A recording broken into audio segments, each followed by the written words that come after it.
Hello, travelers. Okay, hopefully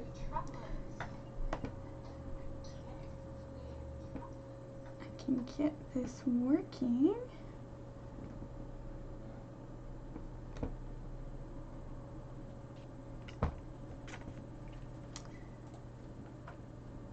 And remember what page I'm on. Cool.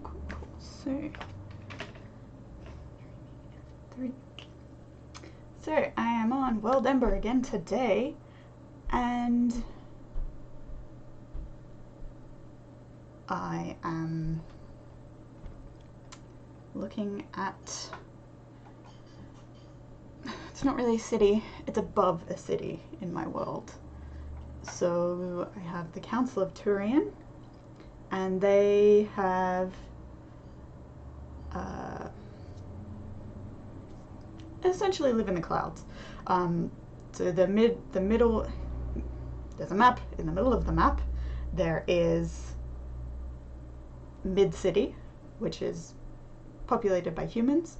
Above Mid-City, or kind of in the middle of Mid-City, there's like this giant, if you think Jack and the Beanstalk like thing, it's basically that, except it's made out of magic, and there's an elevator in the middle.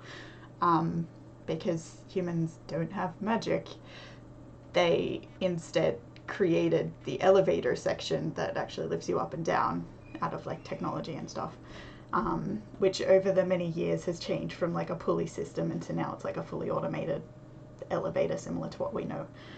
And then there is, so the Council of Turian lives above that. So I have this housing, not house,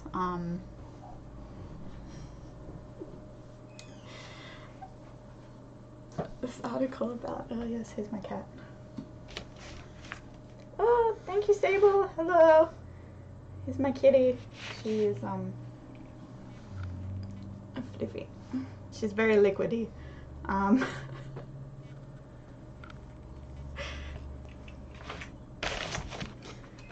Thank you for the raid.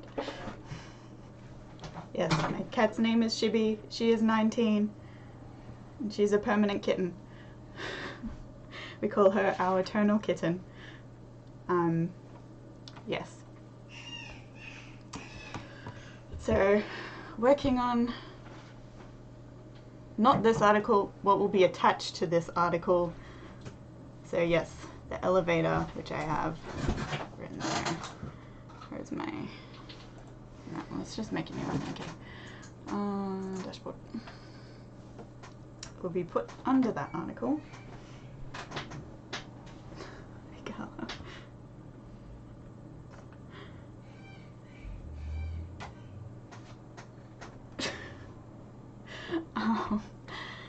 Oh golly, what type of article is it? Material, language, item, geography, conflict, document. It's probably a building. Say it's a building. Kind of is. It's an elevator. It's part of a building. It's just called the elevator.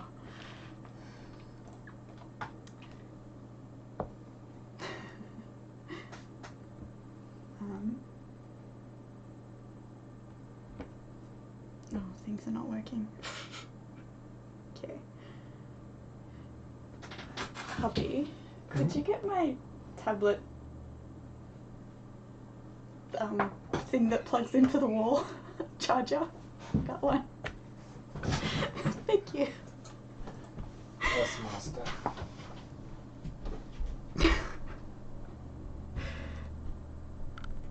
Yeah, I don't know what message is being deleted. I kind of added it. I'm still working out how it all works. Oh, you. But it's nice to see people in chat. Thank you for coming. Thank you, husband. Could you get the extension cord as well? Because I can't fit it here.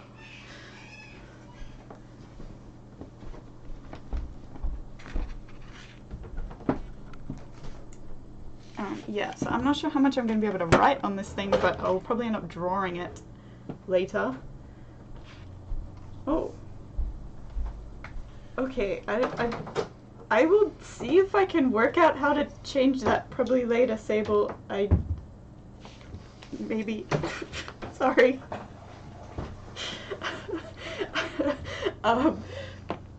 Yeah, I will have a look at that again at some point.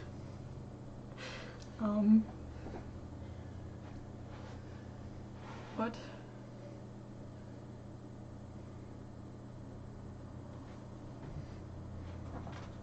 Is it just capitals?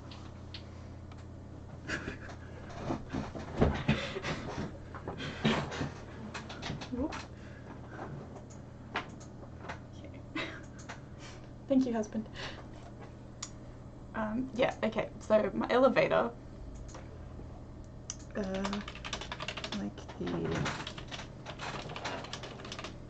I don't know if this is gonna make sense in my world, but anyways, for now, it will work. Beanstalk and Jack and the Beanstalk is big.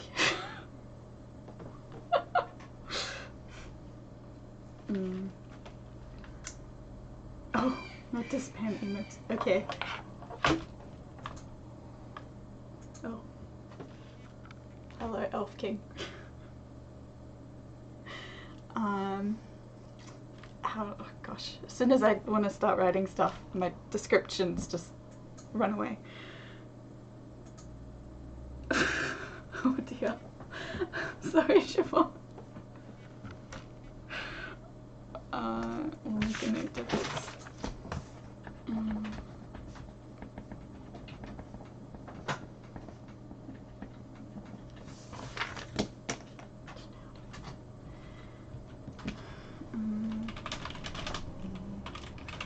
Just the word vertical. Vertical. It's not a beanstalk, but it's a not swirly, threaded.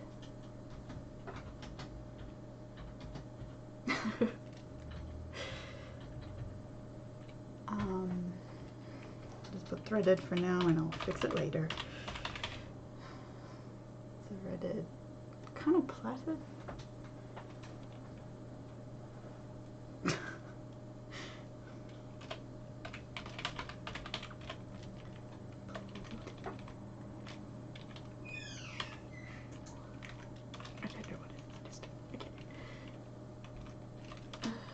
Threaded, plaited thing.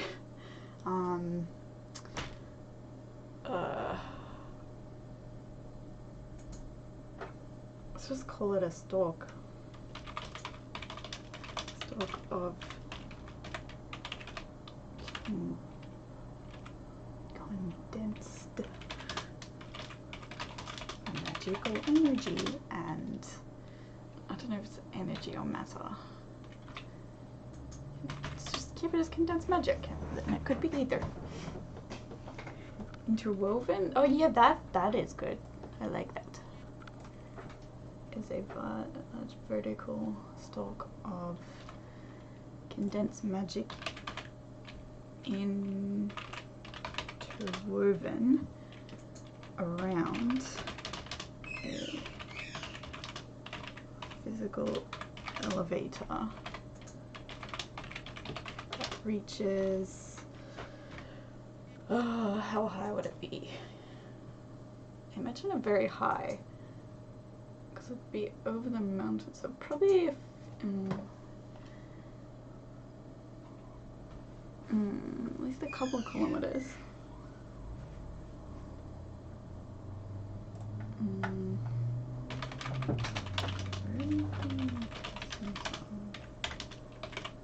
Let's see if this, no, not 32. I just want to see a picture. It may or may not give me exactly what I want. Unlikely, but anyways, I will try. That is nothing like what I want.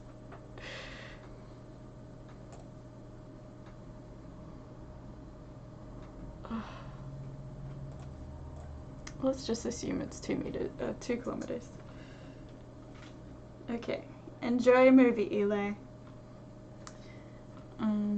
The physical elevator that reach is approximately 2 kilometers into the sky, where a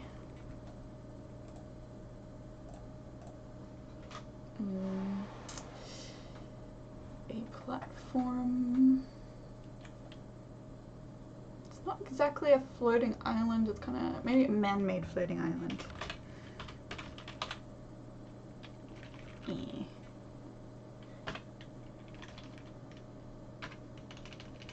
It's a people-made island.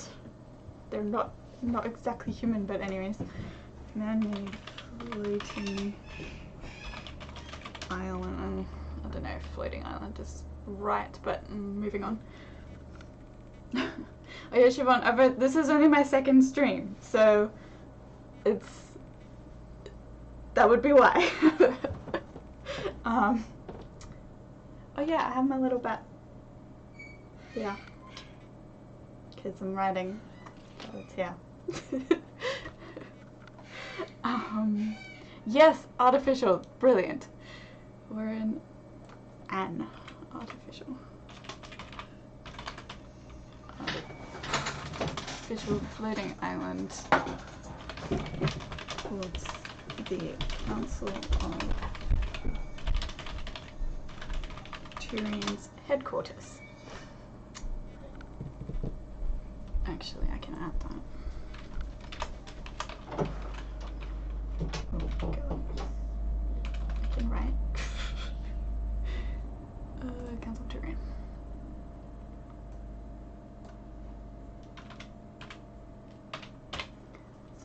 Turian's headquarters. A Cranog. What's a Cranog? Okay.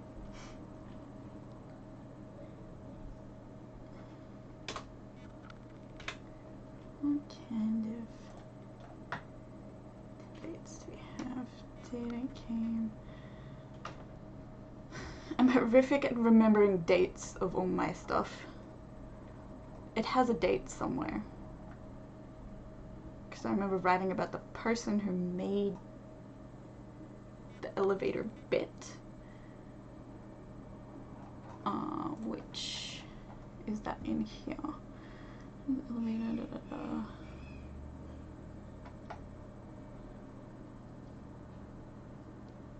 Mid-City. Is it in Mid-City?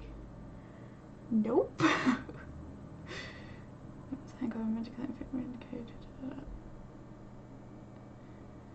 Okay, I have no idea if I've written about what I am thinking of. Geography for no, okay. Oh no, here it is, yeah. Builders from each race. As the humans had no magic, other races just laughed as the humans asked for their input and furiously laid plans in order to come up with an appropriate design. The races each put together. Yeah, so the human was the one that created the whole interwoven design of the beanstalk look-alike. The shaft of the elevator. Foundations for the platform in the sky. Created the actual elevator with the internal building tweaking design along the way. Okay, yes. So, oh, I said it looked like a giant beanstalk already. Okay, I've kind of written half of it, but I sort of wanted to go into more about each of them.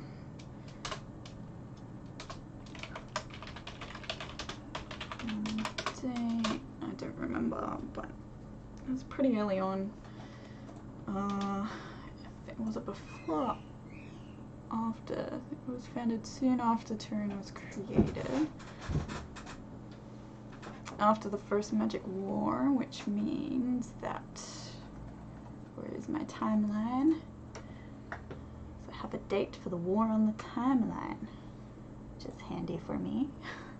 Finding my things. First, in the year 3000. Was it that long? Huh. Okay. Oh Let's say founding day. Oh, how long did the first world go for? One of them went for like 100 years. I think that was the second or third though. I think the first one was probably pretty short.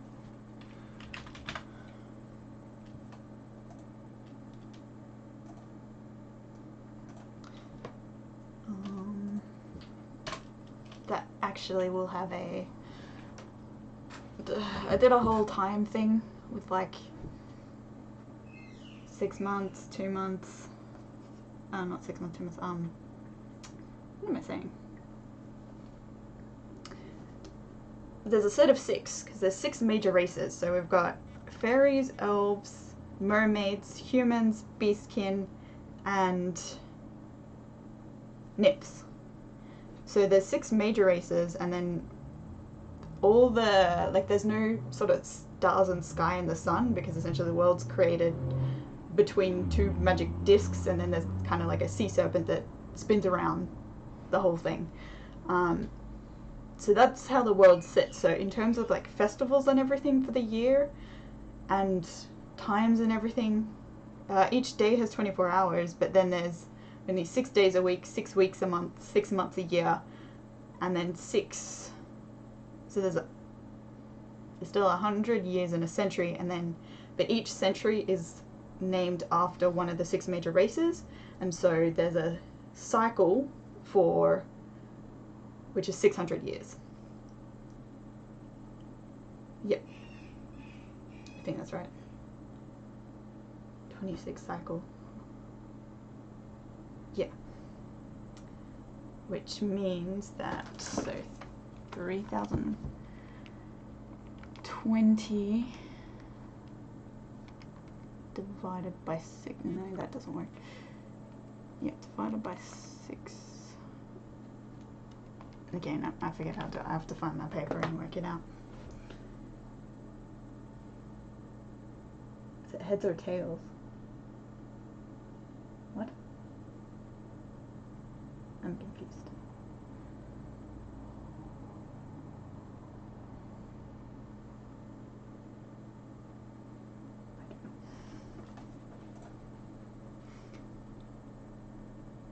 I'll work out this. Actually, I have... now that I think about it. Nope, that's the relationships. That's the characters. Oh, here it is. It's my writing of each of the things. Yeah, so 6 centuries to 1 cycle, which means, if I can work out the year 30,200, so there's 5, what is that, 5 cycles? It should be the 5th cycle. No, so from 0, I get confused with from 0 or from 1? From 0 to 600, 0 to 1, 1 to 2, 2 to 3, 3 to 0 to 1, 1 to 2, 2 to 3, 3 to 4, 4 to 5, 5 to 6. Okay, so the 600 starts the 2nd cycle. Yeah, so that means this is the starter of the 6th cycle. Because it would be 5. So 5 times 100 gives you 3,000, and then any after that starts the 6th cycle. So this is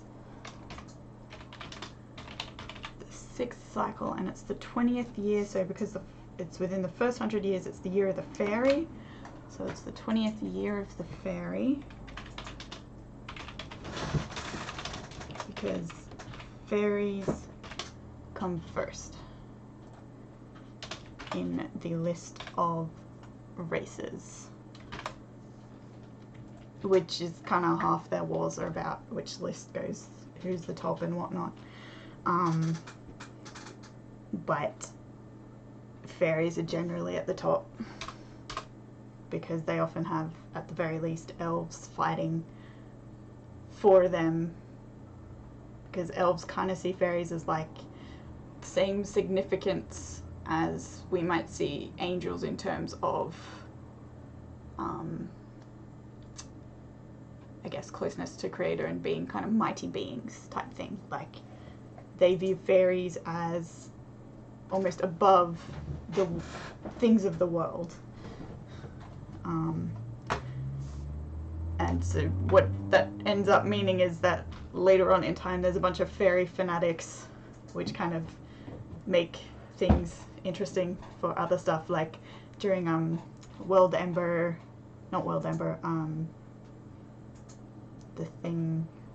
summer camp for World Ember, one of the things was the feared medical condition, and I didn't have a name for it, but then I decided, as I was writing my story, found out, okay, actually there is no name for it, specifically because a fairy made a random comment about labeling it, making it something about if they labeled it, then it wouldn't, no one would research any further, in which case everyone would just end up dying from this disease instead of people still looking into it. And he just kind of made some offhand comment when he was mildly drunk. However, one of the elves that was specifically a fairy fanatic heard this mumbling and therefore basically turned that into a law for the rest of the world. And so now it has no official name because of that small instance. So yeah. Random piece of my world's information. Let's see, so... Okay, so my question for myself, why I'm writing about this elevator thing, even though I've kind of written about what it is in the other article, is because my World Ember pledge, which I did print out, very pretty, it's not really pretty, but anyways, part B I'm looking at today, which was flesh out Mid-City and the Council of Turian above it in Turian. And I know they had this, like, if this, then what, or something thing, which is sort of what I'm going for. So I've got, okay, if there is a giant elevator in the middle of the city, and beings of all 6 races go up there, then how do the humans living in the human city react? Do the council live up in the clouds every day, or they commute every day? So... because I have this image in my head, like I always had those sort of 5 human cities, and then all these other characters go around different areas of the map. But then I'm like, okay, well actually there's going to be some of every single race up in the middle, which means they have to go through Mid-City. But if Mid-City is fully human, how does that work when they have this thing on top of them that is not human? So I guess actually one thing I can write is initially the...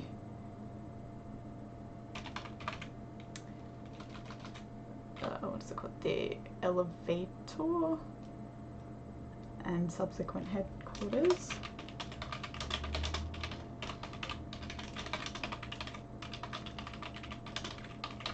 Headquarters were...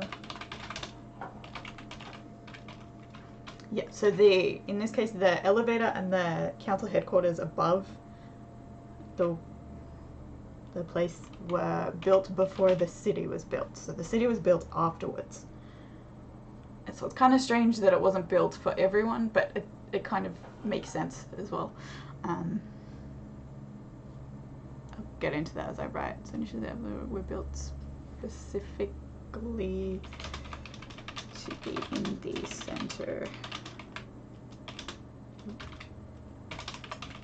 of Turian. So Turian is the name of my world. That's why it's called the Council of Turian. It's the name of the world. The world is an island, is a realm. It's kind of all in one because it's easier, and that's just how I'm thinking of it in my head. So it works.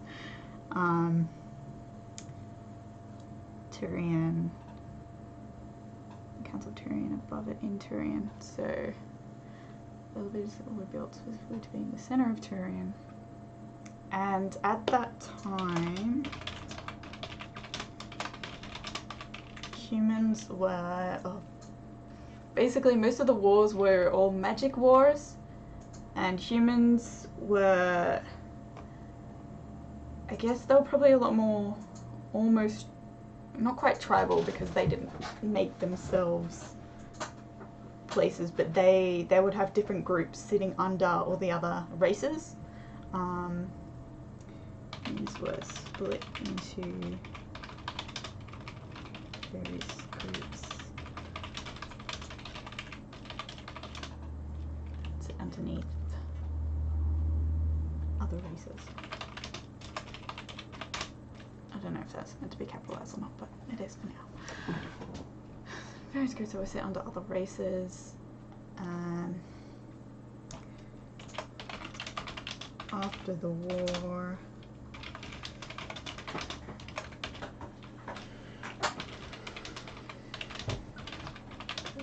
quite scared and realized how vulnerable, that's the word I'm looking for.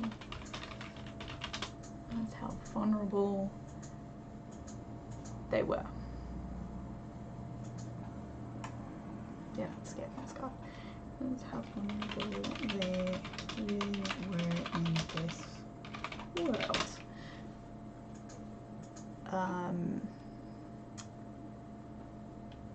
So a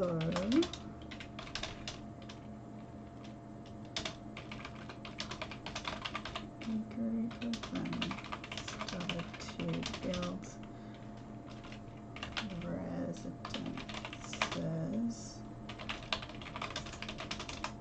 So effectively, they start building underneath the council as kind of a safe haven to sort of stop the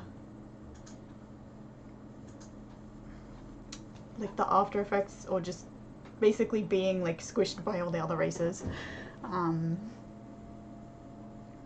Yeah,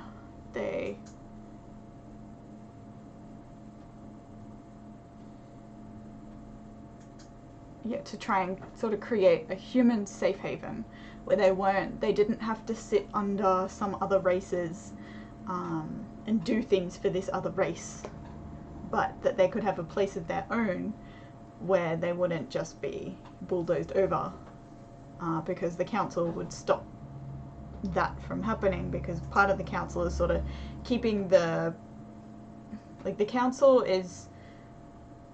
doesn't do a lot of like the small things. We kind of talked about this last stream, but it's the words. Words come.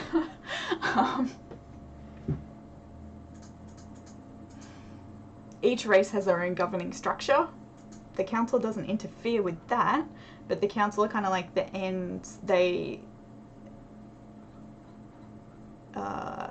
sort of the overarching governing body. So they will deal with things like death sentences and major criminal cases, for example. They're the ones that hire the assassins, and they have knowledge liaison officers, I call them. They're basically spy librarians, which is fun. And they end up, the story that I'm writing. Hello, the real salties. How you going? Yes, and the story that I'm writing, the year is like 14,000 or something. So humans have grown their own race into the thing. This world anvil allowed you to plot as well. Yes. They do have prose articles, but they also have manuscripts. So hold on.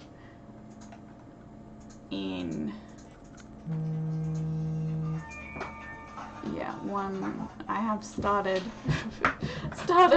I put the first chapter up a while ago, and I'm still editing the second chapter, which has taken me a long time. When this page loads, yeah, so you can put your stories in manuscript. You do have to pay for a subscription for manuscript to be able to use it. So I think my level's Grandmaster. I can't remember what level it is to start using manuscript. I can have a look in a sec. But yeah, this is my manuscript here, so I've got chapter 1 up.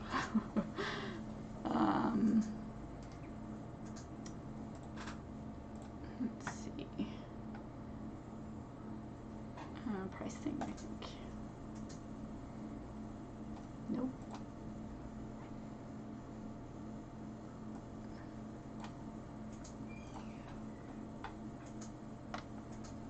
No, master is the minimum level.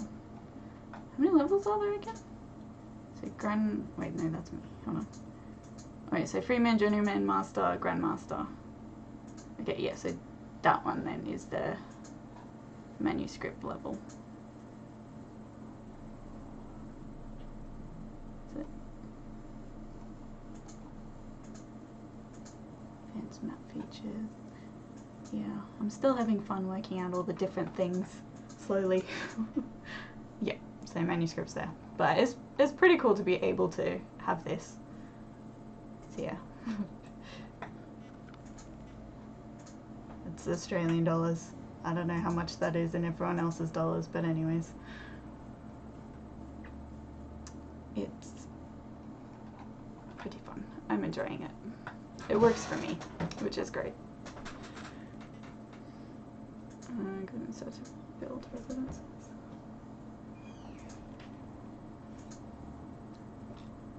Beneath.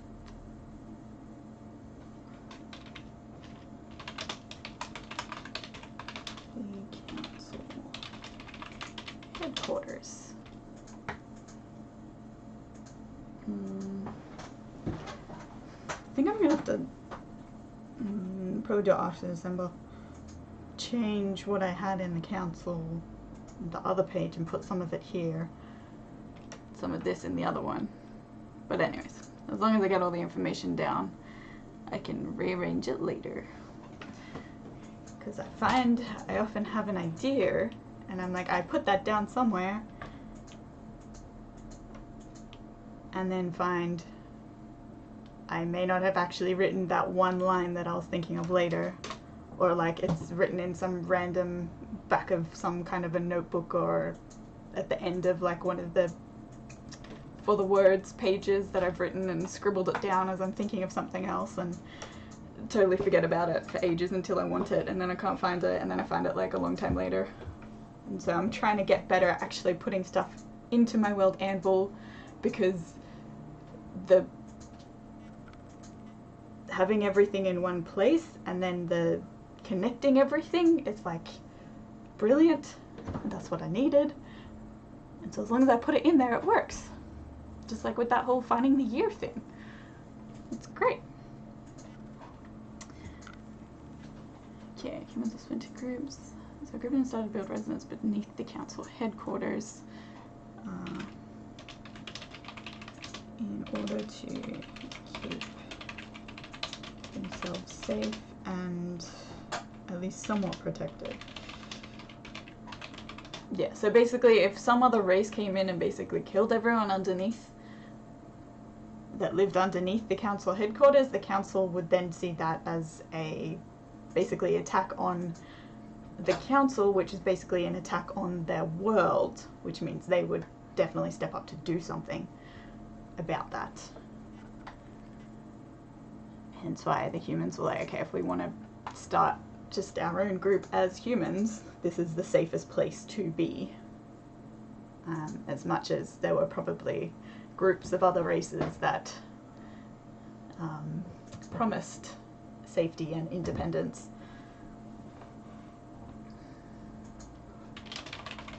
But whether that happened or not is probably not the case. Humans elves, at least somewhat or safe. Remember to finish writing all the words in your sentence down. Humans elves. Oh, I have it there. Humans elves, at least somewhat safe, as well as independent. I'm always getting that word wrong spelling, but that's okay. Somewhat safe as well as independent.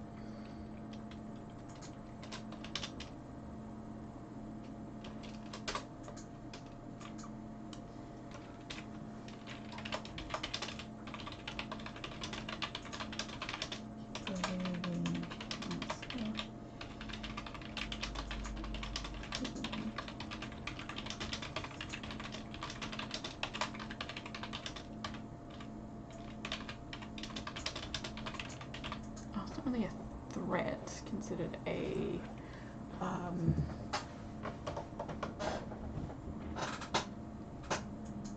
not a threat, but I said the word a minute ago, or a few minutes ago. Ah, brain work. Second blow the council would be considered a just an attack, I think, is all that is necessary there. An attack against the council, which is an attack against all of Tyrion and life itself. So basically, like, I guess the kind of biggest pledge of the council would be to keep life happening in Tyrion. And so all sorts of stuff comes under that. But yeah, that's the main goal of Tyrion, which I might just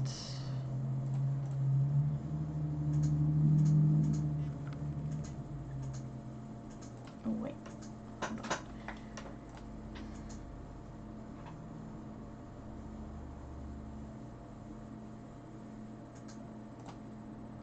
This thing.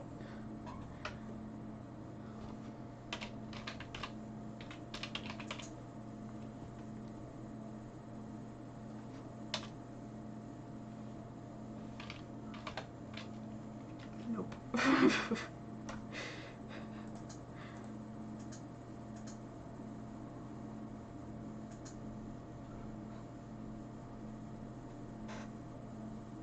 I'll work out how to use that later, I think. What I want to do is just do it the longhand way for now.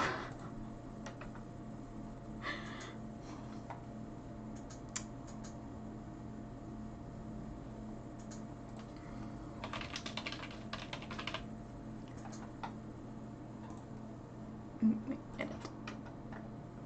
Add that line in. I think I might have it in there, but so here is to care for Tyrion. Okay. So these are the two roles. I'll just add in the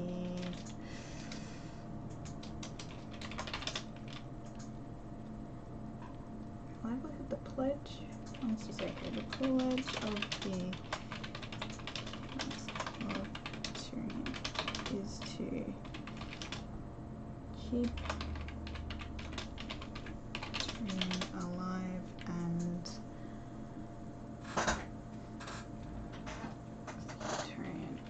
alive and thriving.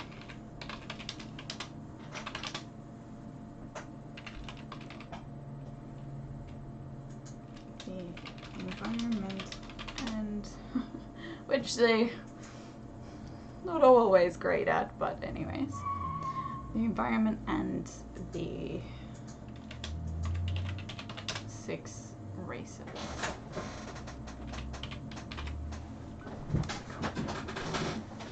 Save that. Back to here. Okay, so headquarters will be into Tyrion and all of Tyrion and life itself. Okay. Close bracket.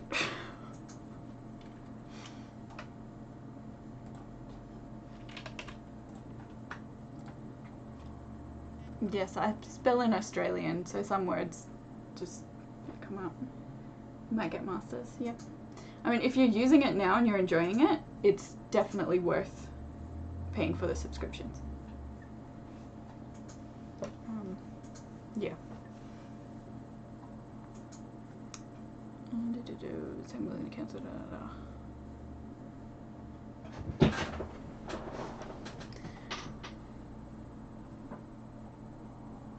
Parent location. This is the parent location. No, do I have the planes? Let me see.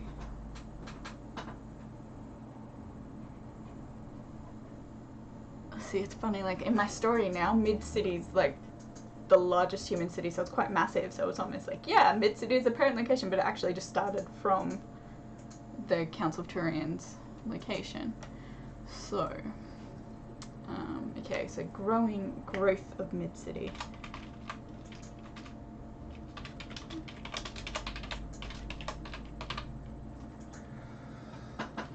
You can be a header.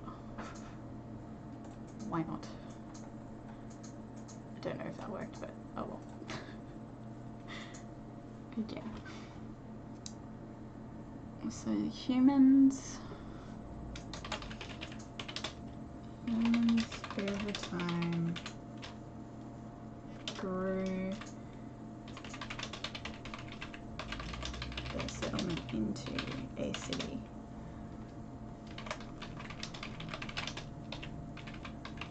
For other cities.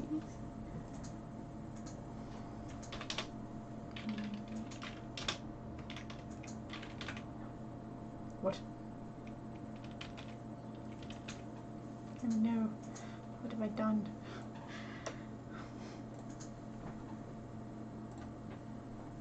Okay, I think that fixed. Humans over time grew their settlement into a city.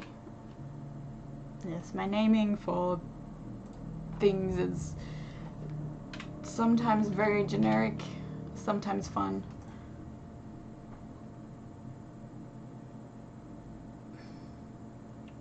The cities will probably stay the same because there's just so many things that have names and stuff, so I try and keep at least some like very kind of generic, like, okay, that's easy to get, because then I have all sorts of other names and things from different places that's like, okay, cool, you're like very fantasy sounding and then you're very generic. Awesome. You can be brothers.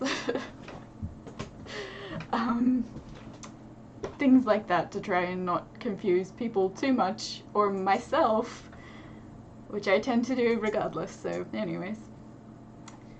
Humans over time grew, so 4 other cities are just basically north, south, east, and west city.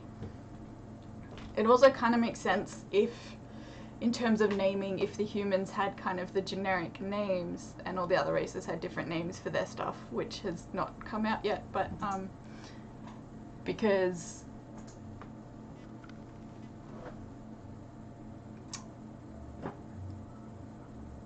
I guess it's kind of racist in terms of the other races don't view humans as important as them. And so not having random names, like even if the humans did name them different things, they would still probably call them north, south, east, west, and mid-city. And so just in general, that is what the cities are known by. It makes sense in world building with cultures and stuff that they probably have different names, that different races might have different names, like the mermaids, for example, down in South City probably have their own name for South City because they live right next door to it and they do a lot of their trade and interactions there. But then having the other cities just known by the compass kind of makes sense. Even though I don't even know if they have proper compasses there.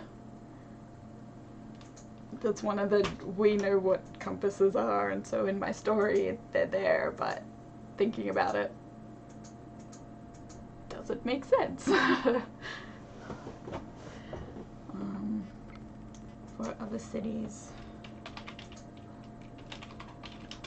branched from mid-city.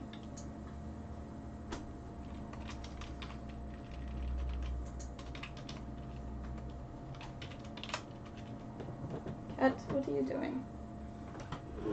Come say hello again. Say hello.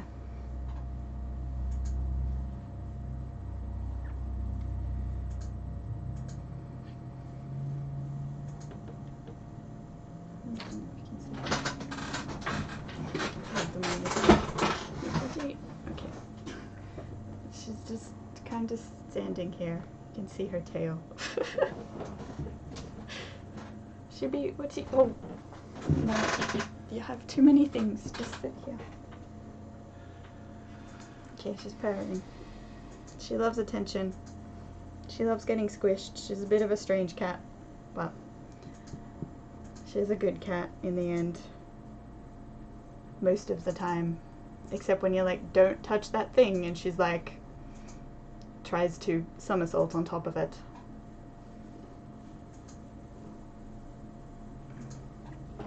Because yes, that is the thing. Yes, oh, I don't have her wings at the moment, but we do have her wings. She has bat wings. She also has butterfly wings. Yeah, we spoil our pets a little bit. Yeah. My husband's laughing in the background.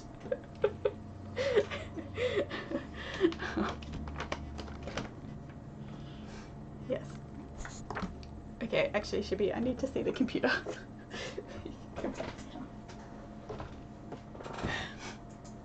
Let's see. 4 other cities branched from mid-city.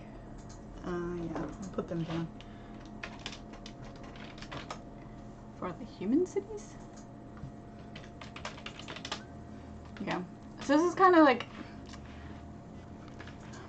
I don't know how everyone else does their world building, but I'm always like, I start with an idea, and then in this case, like, it started with a story, and because it was sort of before I had a world anvil, but I kind of forgot about it, and so I hadn't used it for this story yet until a while later.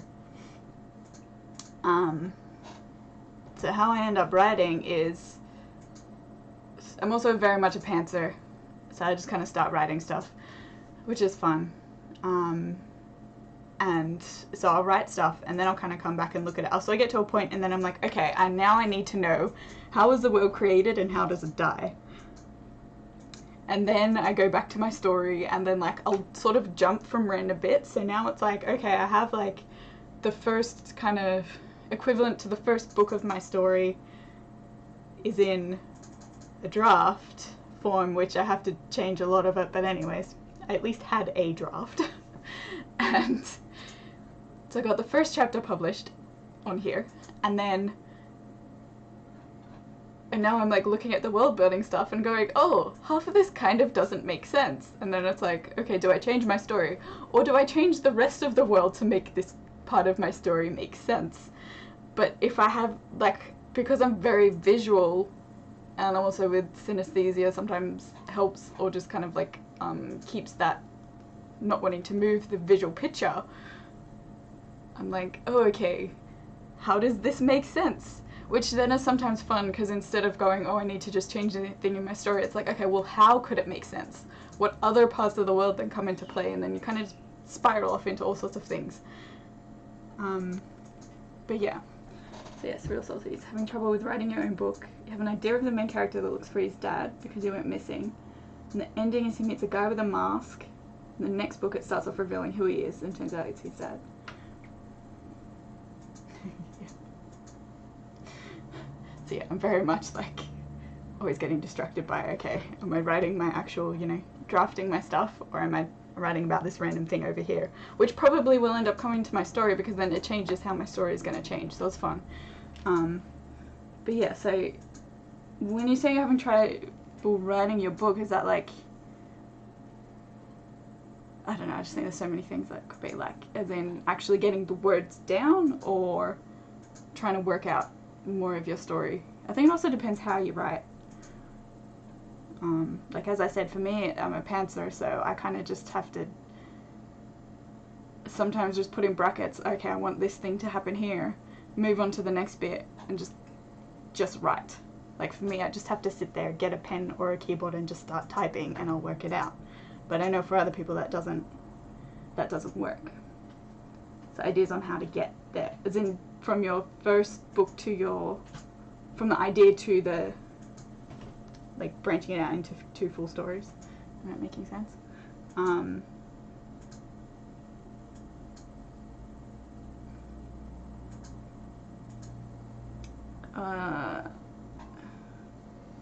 From beginning to the ending. Are you someone who needs to plot it out, or even just having like a few kind of main points? Like if you know the general flow of a story, like there's a climax, the ending, beginning, there's different turning points. If you know specifically what they are, or even just going, okay, this is my beginning, this is my ending, this is the middle bit, here's my climax, and sort of, I guess when we're putting bits and then trying to fill it out from there, maybe.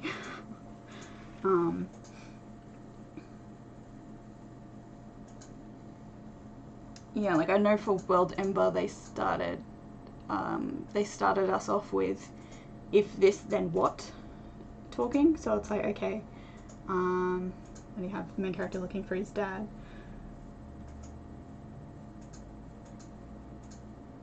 Ending him discover the mask. So yeah, so it's how does he start looking? Because depending on what your character does to look will change a lot of the content of the story. Like, is he looking in secret? Does he go get a job that something like a personal investigator or a police officer or something? I mean, I hardly know anything about them, but something like a job where he is doing that type of thing for a job, and then also to be fantasy. I love fantasy. Well, by like you tend to create it rather than fix it, make it make sense. To the god best, yes. Yeah, I also, the other thing I have found with my stories, I can't get past a paragraph and it turns into fantasy, at least somehow. Like, something that really frustrated me was I had this story, and it started off really cute because I had all these little kids. There was like, it was a girl went to visit her aunt who basically ran an orphanage. And I had all these interactions with these kids because I have a bunch of cousins, and this was a few years ago when a few of them were still quite young. And so I was basically picking up on what my cousins were doing and putting them in the story, and I loved it. And then I moved a couple times and I can't find the story. And it's so frustrating. And it makes me really sad, but like I remember the other bits about the story that I was going to write, and I had a few different ideas, and they're all hugely fantasy stuff, but it's like that, the real aspect of the kids, and I was like, it just brought the thing to life, but I can't find where it is. And I have no idea. It's really, really sad, but I think I was going off a tangent, but yeah.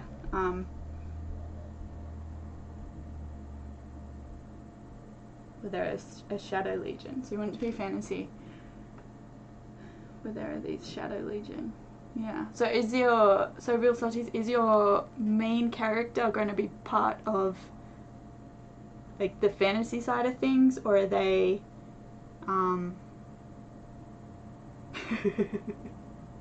everything turns into fantasy.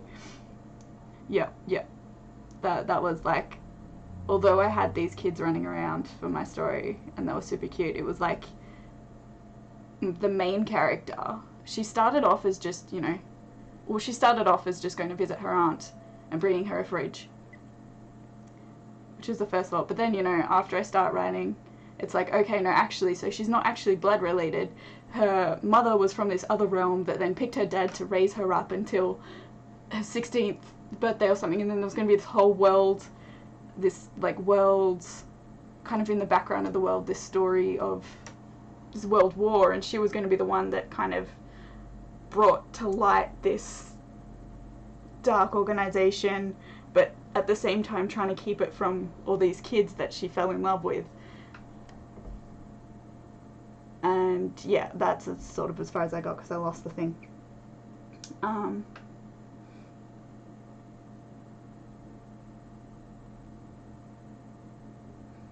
yeah, I think Real Salty sometimes as well, I find just talking about your ideas, either having someone ask you questions or even just starting to talk to someone, you start getting more ideas of how things either could work or how to fix things or how to link, from here to there, or an extra step, or for me an extra colour that I want to fit in somewhere somehow. Yeah, because sometimes just having that, not specifically writing it, but still having it think in your head, kind of gives it almost more like reality to the story, because it's like, oh, I'm important, not just on a word, but like as a story itself, and trying to explain it to someone, you're like, okay, well, in my case, because I see ribbons of colour all the time, it's like, okay, well, this, or trying to describe this picture of my beanstalk elevator, it's like, okay, well, there's like a literal elevator in the center that goes up really high, but there's almost like magical fabrics that kind of look like, like the beanstalk thing, or different plats that go around in different colors.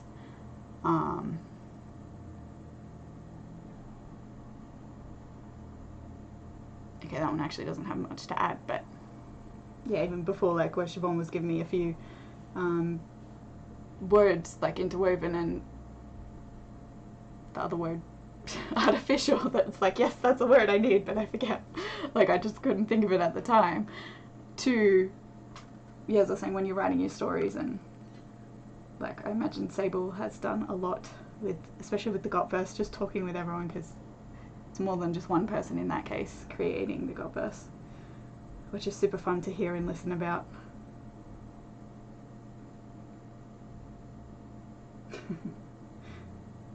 I don't know if that helped at all, but anyways, I've rambled on for a bit.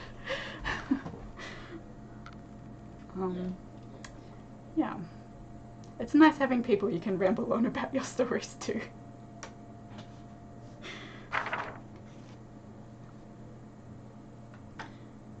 Humans over time grew their city.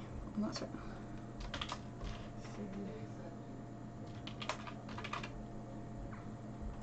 Which is fun, because even now when I write like the 4 nice Sable. Yeah, now even when I think of south, north, east and west, although each word, because of my synesthesia I have, which I just love it, but like, so every letter and number has a particular color, and so also with different words and stuff, depending what which is often the first word, but sometimes first letter, but sometimes it might be the second letter, like an elephant, or other, it's kind of like whatever the highlighted letter is in a word, and sometimes it's a few more, so some words have kind of different colors, or like if you think of a ribbon and it's kind of gradiating color. So with north, south, east and west, for example, they each have a certain color, but now that I'm writing them into my story as North City, South City, West City, like, because I have, say for example, North City, like it's a kind of brown, almost orange color, but because I know that there's a lot of beastkin tribes there, now when I think of North City, it's like got this fuzzy fur with little ears on top of the N, because it's like, oh, this is actually a place in my world, and it relates to, it's near where the beastkin are. In South City, the S probably has like scales on it now, so this is more just the visual stuff coming in, but it's like, because the mermaids are often with South City, and like you can start growing pictures in my head of what these different things are. Yeah, especially as the more I look at it. So what are the articles for? Articles in, like as in this one I'm doing, they're basically world building stuff, so it's like, you know, if you have a story, the easiest one to start with is probably characters, if you're someone who likes writing characters, like thinking about characters first, because in that case, you know, you can write your different profiles of, okay, this is the character's name, this is their age, this is their place in the story, but then you can sort of go into, okay, you know, what type of backstory have they had, what traumas do they have, what things do they like and dislike, what is their, you know, where are they currently in the story, who are they related to, what relationships do they have, yeah, as they were saying, to keep track of details. Yeah, so it's kind of taking things from your story, expanding them, but also keeping track of your details. Like what I was looking at before when I went to check my timeline, because I'd written in one article that, okay, the council was found, the council headquarters were built just after a magical world war. And then I was like, okay, I know I have the world war in my timeline, and that has the exact date, so now I can actually put the date here. Okay, the founding date was the year 3020, or the 29th year of the fairy of the 6th cycle, because year 54 of the century of the fairies. Oops.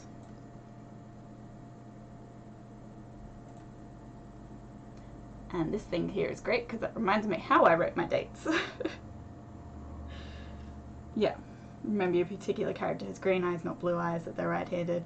I often forget characters' names, so having a list of characters, and in this case, my characters, like, I don't have much on most of the character lists yet, but I have their names, their race, the color of their magic, and when I start putting in the other details, like eyes and stuff, like, they'll go in there. So even just having that in kind of this thing, and then I think I've also started putting in, like, why they were in the classroom, why they were sent to the classroom in the first place, which it can be easy to forget, especially when you're looking at something with like 20 characters.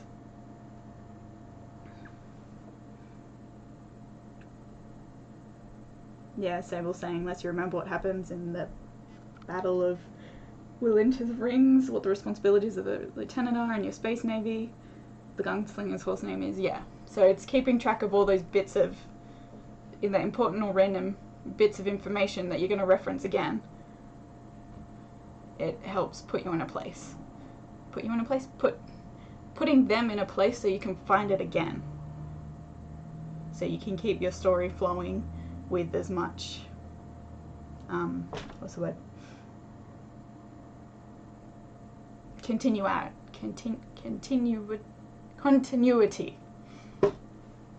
That one. Yeah. Sable says, find out that it can also help people get interested in your world by sharing the details of it.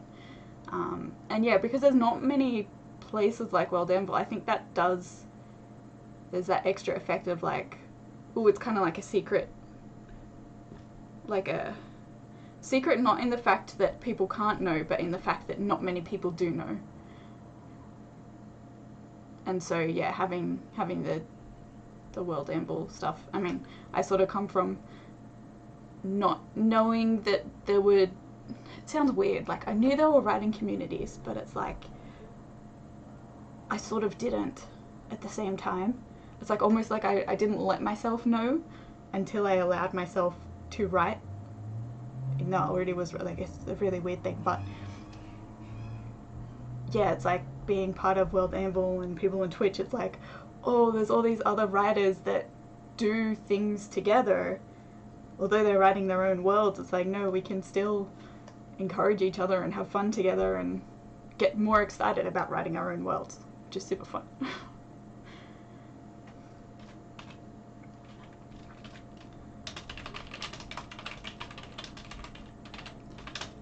City where mermaids trade. Oh, that I keep the wrong, no.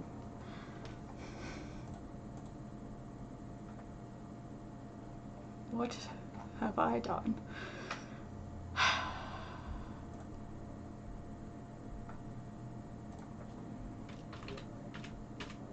You do not want to be ahead of there.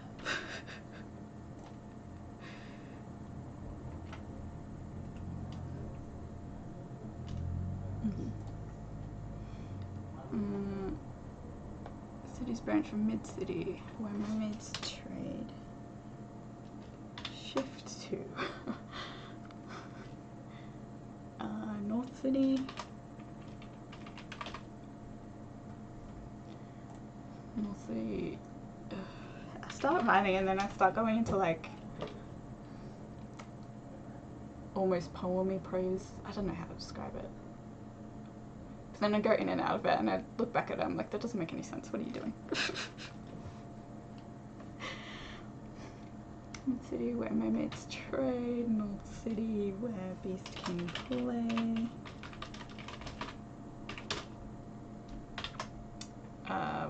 North, south, east. East City where the logging is. Let's go with that. Where the logging, see, I feel like logging and farming are near there because they're next to, see, it's weird, even I think of the human cities as like, who are they next to? Which is kind of like they're meant to be independent cities, but they're still next to somewhere else, and that's kind of like defines them.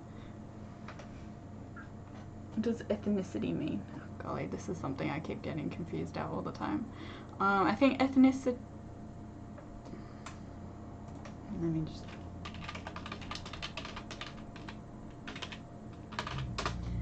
think I use races instead of ethnicity. Yeah.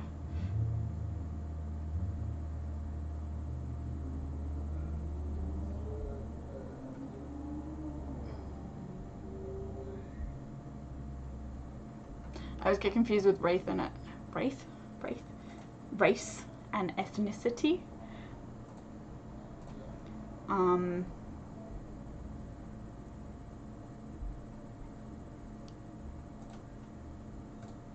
That being, I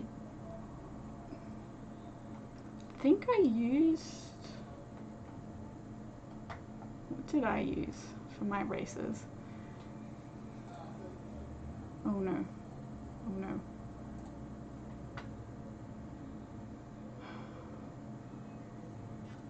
It's a subculture of a species, or a group of species living in the same culture.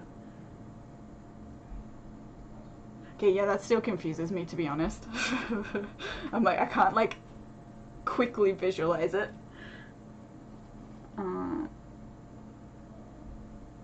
Subculture of a species.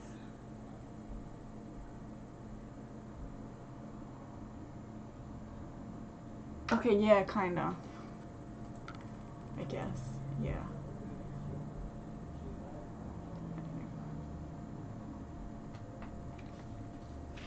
That's why it's handy having other people chatting that can tell you stuff I don't know. And many other things, but anyways. A city where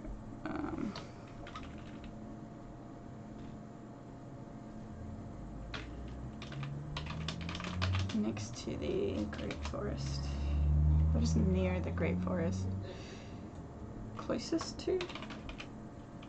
Closest to the Great Forest. And shift that. Oh, southeast west. West City.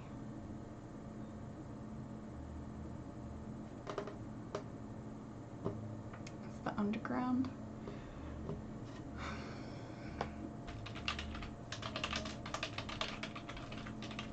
The underground entrance.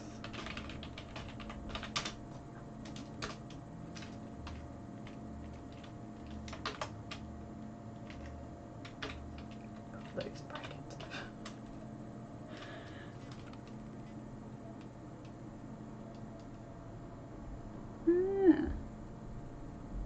Examples of ethnicities: Canadian, Czech, Mongolian, but also neo-pagan, Ambolite, Twitch, writing community. Cool.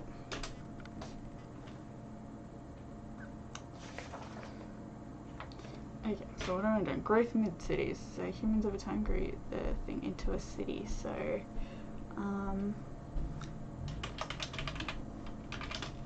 as the city and maybe as the, yeah. City and population grew, so to the independence. So she did the independence.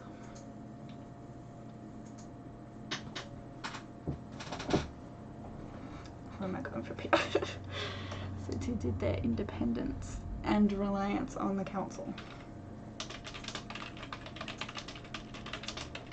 Reliance on the council. I'll probably come back to that, but for now, so does the council live up in the clouds or do they commute every day? I think just with, in my head, the fact that it's so far up,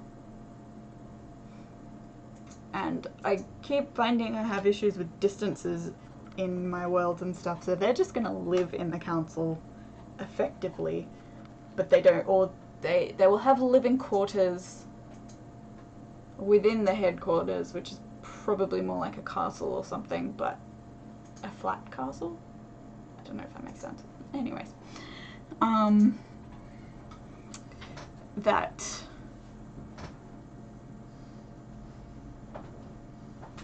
what's the word? It's not really a castle, but their independence and reliance on the council. Okay. Council living quarters. Basically, because this is answering my second question, and I'll get back to my first question. So the council live up in the clouds. So the council members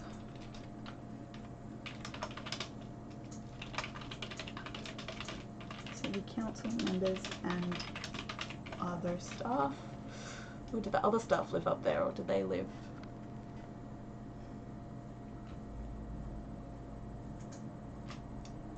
I think the council members have set rooms for themselves. The staff, there's like a staff building, so they can live there or not. There's probably a staff building underneath in the mid-city, and others, I don't know, can others teleport? Fairies might be able to.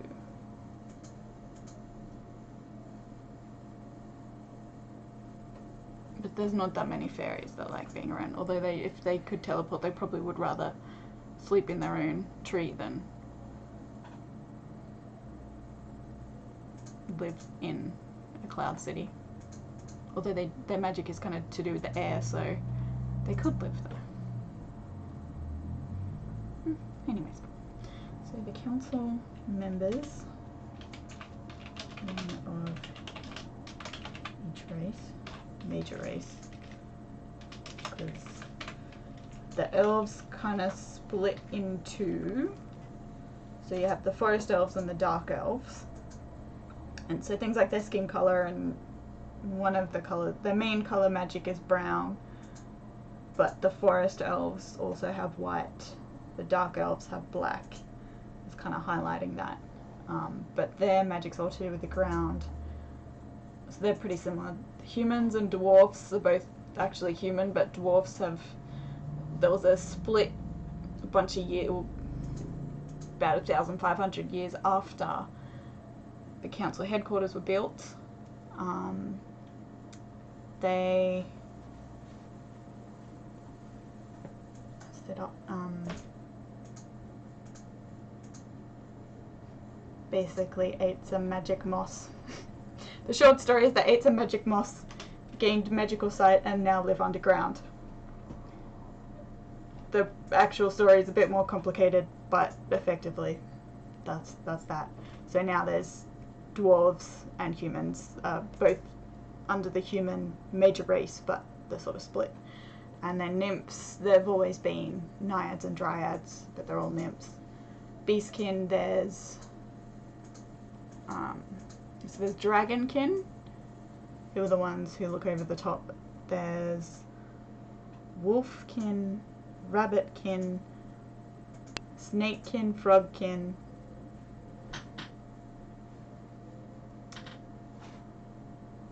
spoiler, and is there one other one? Who's in my classroom? Wolf, frog, snake.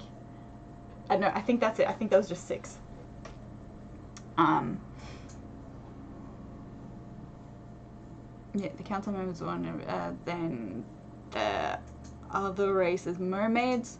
They don't really have a split. They kind of have 2 living areas. So there's the southern mermaids and the northern warrior mermaids, but that's more to do with their roles than an actual split in race or anything. And then fairies, they haven't split either. They've just kind of become insular. So, yeah. So that's why I use major race, because like 6 major races, but they're kind of split, some of them. Which I guess would be your ethnicities, would be the 2 different, I don't know, I'm going to confuse myself if I go into that. Council members, one of each major race,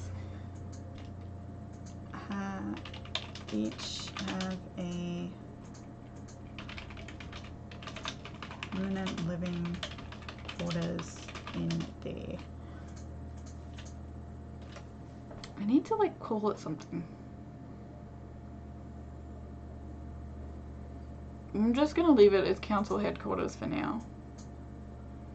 I should just make a note on my page. Is council headquarters building in middle or whole artificial island? Actually, let me just write it here. I will forget later. Oh no, I won't.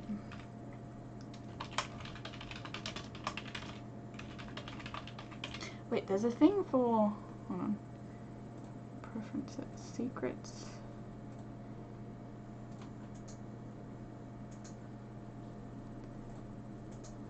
Nope.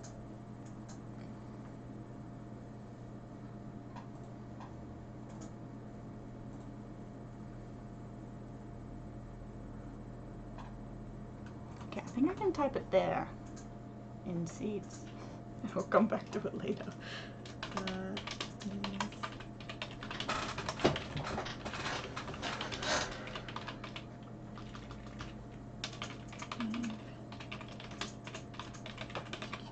Building or the whole other giant.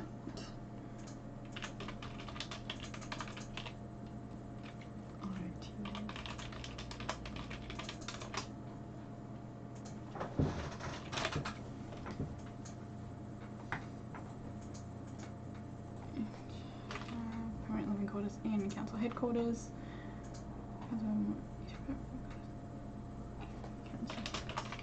There is also a staff area.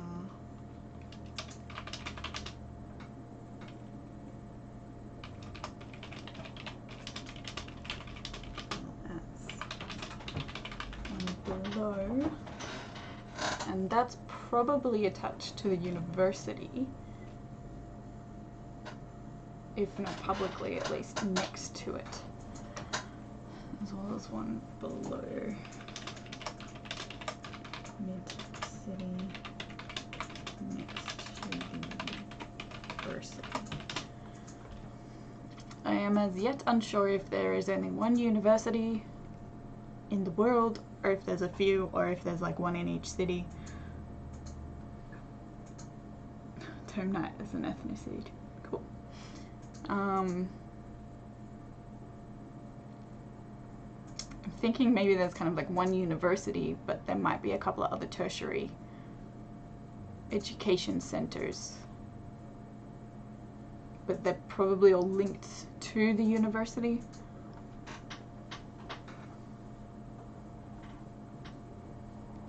The main thing about it is that my main character moved from East City to Mid City to go to university. So whether it just be that that had a better teaching module or magic module, she's a bit confused with what she did at university.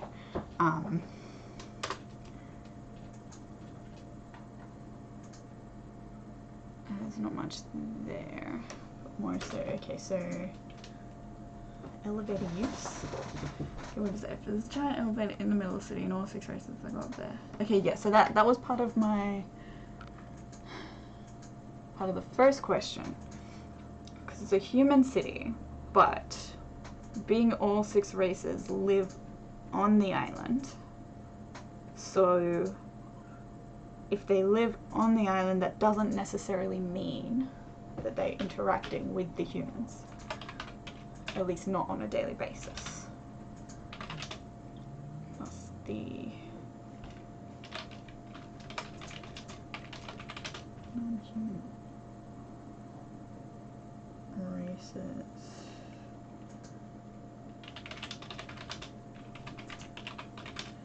Are not directly engaging.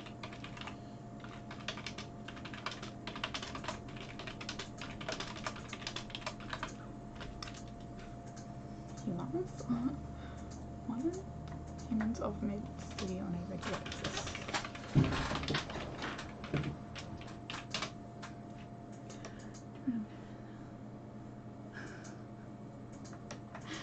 Yes, Tomb Knights as a subculture with their own customs, lingo, ethics, and shared experience.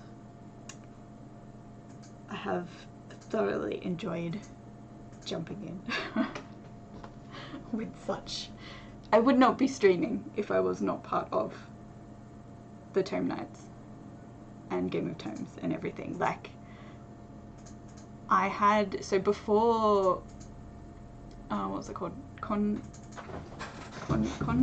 What? Writing Conduit?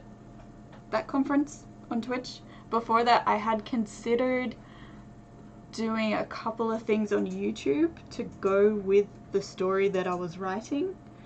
And as I said, I did know about World Anvil. Yeah, Writer's Conduit, that one.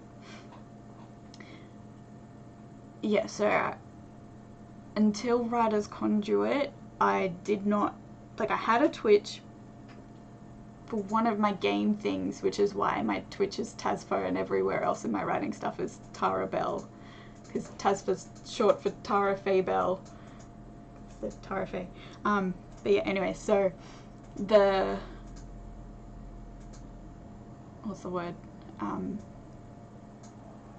Yeah, I thought about doing a couple of things on YouTube for my story. I'd known about World Anvil. It wasn't until Writers Con that I was like, oh, I should actually use it more. I had been looking at a couple of other writing things because I realized my stories were just getting out of hand in my head. I can change my Twitch name, but I kind of like it as well, so I'm sort of at this dilemma where I'm like, I should probably change, but I also like it, so I'm a bit hesitant. I'll work it out. Not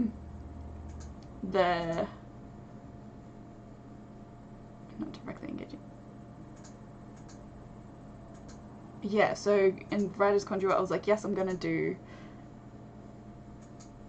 use World Anvil a lot more, because I'd sort of been now, I need to actually have some writing software stuff, and so, and I think it was that one with J and D, I forget the full names, Jenna and Dimitri. Anyways, the two who started World Anvil, watching their stream through Writer's Conduit, that was like, okay, I'm definitely like gonna go full pelt into using World Anvil, and I've been loving it. I think I actually asked a few questions there which helped, so that was cool. And then because that was the start of like one of the NaNoWriMo camps, so I've been doing NaNoWriMo since a friend, I don't even remember if it was a friend or like a friend of a friend who introduced me to NaNoWriMo. And so every year I've done that, but I haven't been as involved in the kind of people relationship side of things until like a little bit. I started last year just on one of the forums, and like I joined Elsewhere in Australia, which had a Discord, but yeah, even until the last couple of months I'd hardly sort of used my Discord much at all, so learning many things, which has been fun and really good. But yeah, so that camp, and then it was Turning a Tale, so I'd watched, because I watched Writer's Conduit and followed a bunch of people through that, I felt like I had to watch a few of the Twitches at least afterwards while I was doing my writing, and then everyone was talking about Turning a Tales. And so I was like, oh, okay, I'll join in. Became part of Chiroptera. And then that was super fun. And then I was super excited for Game of Terms and NaNoWriMo. And then I've just been very excited about it the whole time. And it's been super fun. And now I'm like streaming as well, which is actually helping me get stuff down, especially because I've worked out in the last year. I'm someone who I need like a routine to fall back on, just kind of mental health wise, and the work I do, because I'm a tutor and I do some like freelance math authoring stuff, and it's like time, a structured time does not exist. Like, even with my students, it's like, okay, yeah, so you two are on Tuesday, you're on Wednesday, you're on Friday, and then it's like a few weeks later, someone has to change because it clashes with something else, or whatever happened, or this week has to change just because that person got sick on that day, or I was sick, or whatever it was. And then, like, I was doing this other class thing, and then they've just changed all their times, and I'm like, I need to find my own routine that I will actually like get up and ready for, and so that's also partly why I'm wanting to do streaming. And I will work out a schedule for it, but because Christmas is coming, I probably won't work out a proper schedule till next year. But I might try a couple of different times and see what works. Because yeah, I'm like, okay, well, if I need to do that, what can I do that will actually get me up and excited to do something, and then keep the rest of my week stable, effectively. And so it's like, so yes, I didn't even know that writing was a thing on Twitch until WritersCon. And now I'm like, oh, it is such a big thing, and I can actually join in and do stuff too. So here I am. And that's my story. When did I start? Okay, cool. Yeah. Nope. Whoop. It's non-humorous, it's not directly engaging with, so, let's just try this.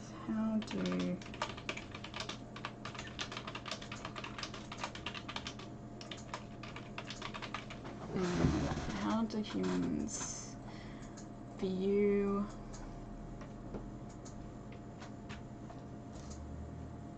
living under the Council of Turing?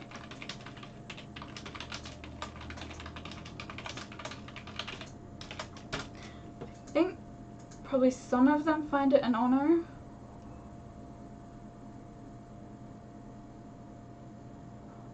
I will try and work out whatever Nightbot's stopping stuff emotes.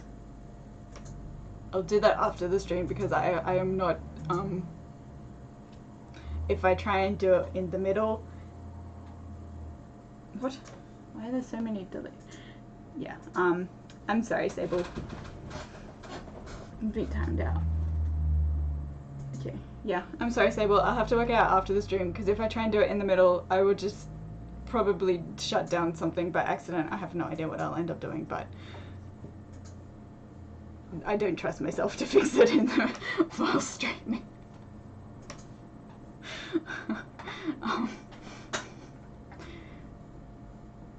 How do humans view living under the Council of Turing? So there's probably a few groups. For some humans feel honored that they live close to the, I guess, overarching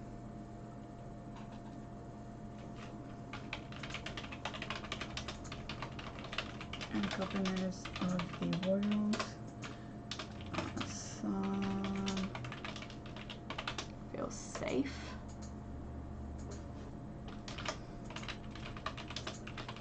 Reasons why the city started are still valid. That probably needs reworking as a sentence, but I can do that later. Humans feel honored, some feel safe. A lot, I think they just kind of don't realize unless they're actually looking at the elevator.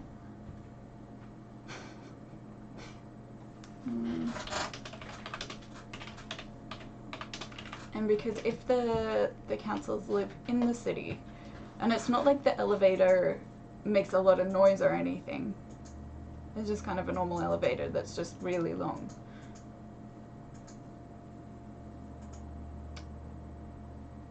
And a couple of them, so the other thing is, I'm not even sure if half of them use the elevator as we would use an elevator. The humans have to, but because there's the other magics going up around it, there's a chance that they can just kind of magically whoosh up and down. I guess kind of like a water slide, but a magic slide that you could go up or down. I hope no one like hits themselves in the middle. That could be awkward. I don't know if there's anything to stop that.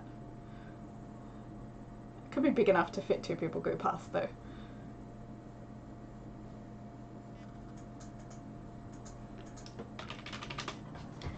I don't realize any significance.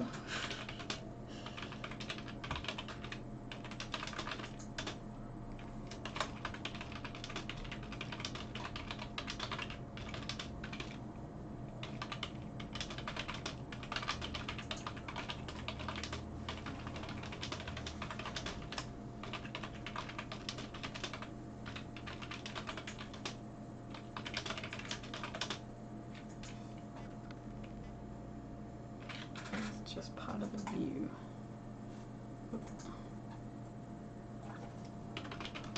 It is part of the view. Saying this all makes me really happy to hear. The goal of Conduit was to bring the Twitch writing community together. World Dental is about bringing world builders together. God's about making writing a community experience. Do having the effect we wanted to have. Yes. And yeah, it's for me especially, like the way that I've been describing how much I've loved this community is like it's a table that I will fight for. Like, I will fight for a seat at the table of the community. And it's like, I say fight for, and I'm like, no, I don't have to fight everyone else in the community to give myself a space, but it's like, I will fight my own insecurities to sit at this table, because it's like, I can see you guys have a community, but it's not like an insular community or anything either. It's like, and it's something that I will enjoy, and I have enjoyed, and it's helped me to be able to fight my insecurities in order to join in and do things like streaming and stuff. And it's like even doing that, the filk, what did I say, Home Among the Cavern, like, I've never recorded myself singing before, but I had previous in the year, one of my friends had got me to record a section of one of my stories, and so I'd kind of heard my voice before, and it's like, so doing the singing thing, like, that definitely helped not having that jarring of, oh my goodness, my voice, but a lot of it was just a lot more excitement to be a part of it. It was like, I had to finish and I had to do it because I just really wanted to be able to. My husband's laughing at me. Because yeah, I had to use his computer and basically kicked him out of the room for a few hours.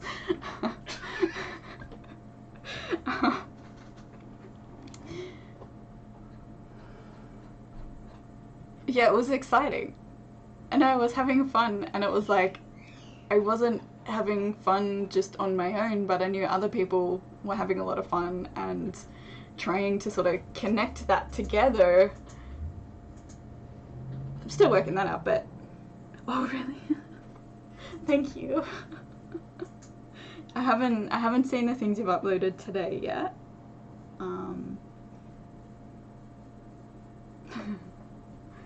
Yes, the link be good. Thank you. Yeah, I had fun. Like, I was even able to listen to myself and was like, oh yeah, that's not bad. I mean, I recorded it like 10 times first,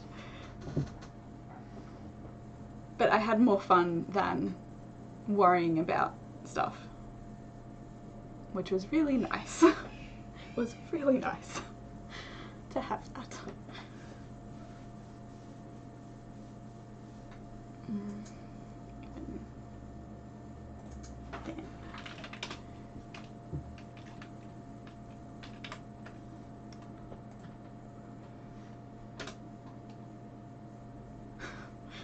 You, Siobhan. I hope you did. Yeah, I enjoy being a batwing, and I was like, what can I do?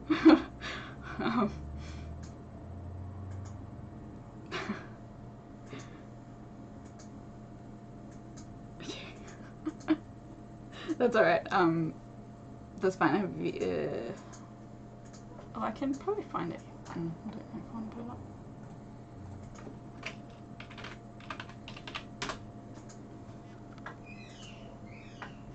Let's see. Such random stuff come up. Okay, that's from 3 days ago, but anyways.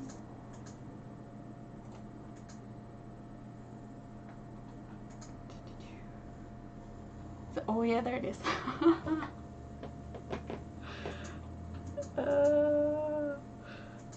That's fun.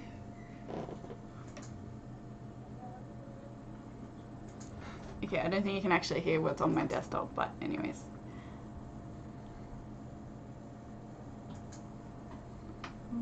Yay! Thank you. It was fun to do. It's definitely fun to do. And I have lots of ideas for other things. Like I've been thinking of how to do a... Yes, I can do that.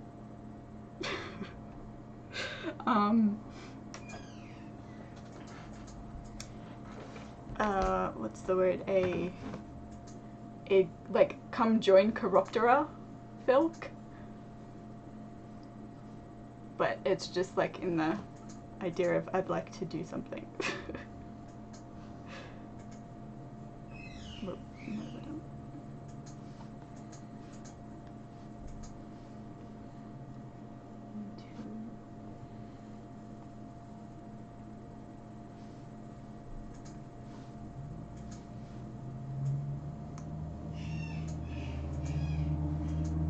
Tony's are coming out. Yeah, that's what I was thinking. I was like, oh, if I do like a few, do something like for Tony of Tales, or at least something so it's ready by then. I have a few months to kind of chill and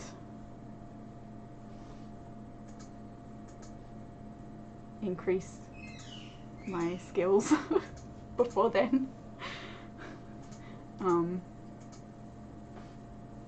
Or I might just write something down and forget about it until April. We'll see. We'll see.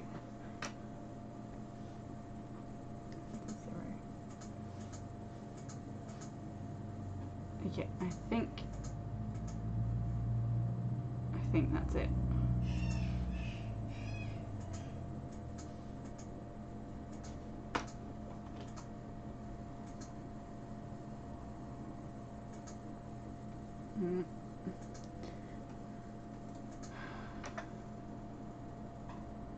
Yes, cool.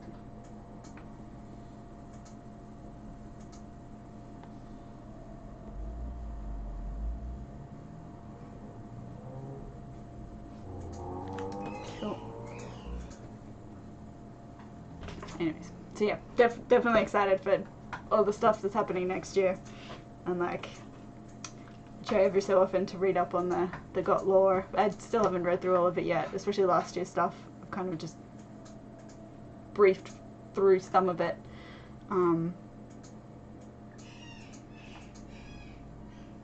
But I'm getting there, and it's a lot of fun. I have some here. Oh, that's right, I was gonna write the elevator itself.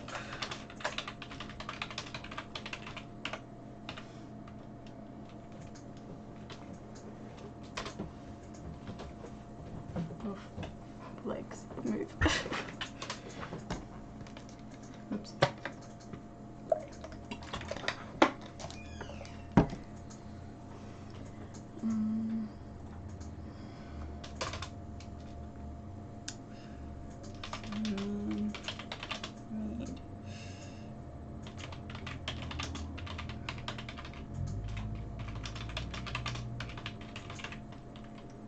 Middle with silver doors. Silver doors it is. I don't know if automatic's the right word, but anyways, it'll do. It's fully automatic. So round. How long would it take? I don't know how long it would take to get up. If it's 2 kilometers, it's a decent way. Might be a while. So humans, at the very least, have to use this to get up. I might change it so it's not actually that high. Although I kind of like the idea that they're quite high in the sky. I think the more, it kind of feels like the more distance between the island and the city is makes the city its own independent thing and not part of the council. But then the whole reason that it started was that it was part of the council, so... Well, not part of the council, but to be watched by the council.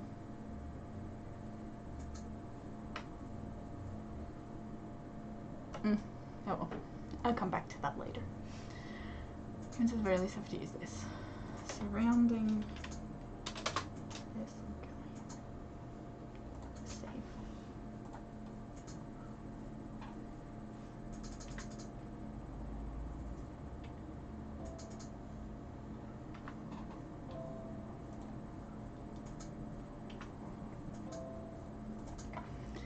Surrounding this is on the 5 strands of racial magic.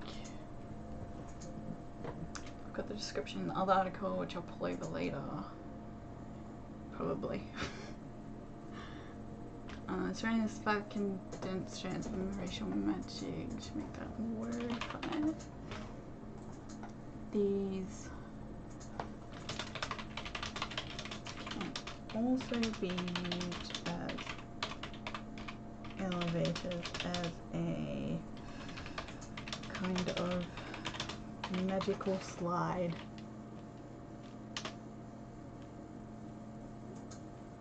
Kind of like a portal tube slide of magic.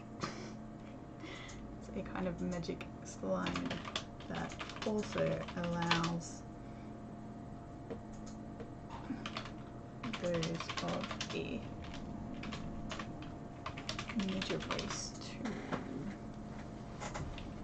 swim or pull, slide, move, travel.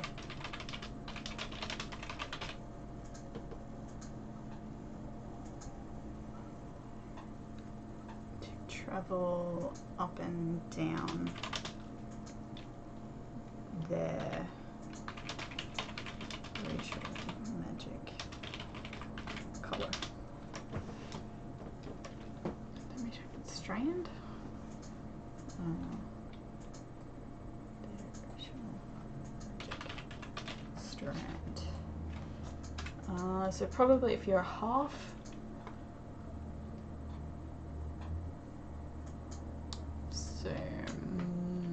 Potentially if you're like half human, half elf, you might be able to go up the elf strand. Actually no, probably not, because humans do actually have magic, so it wouldn't work. Although human magic kind of holds everything else together, so it could work. For now, halves, and so those with blood of 2 or more races, which are most of the primary characters in my story, have to use the menu elevator section.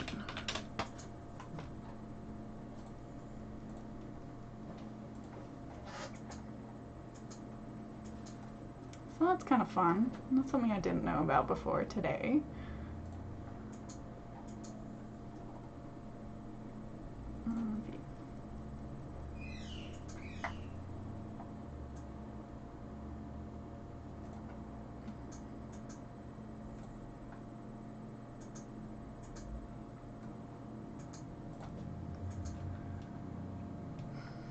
Magical slippery. That actually sounds terrifying. To be honest, I would not like that at all.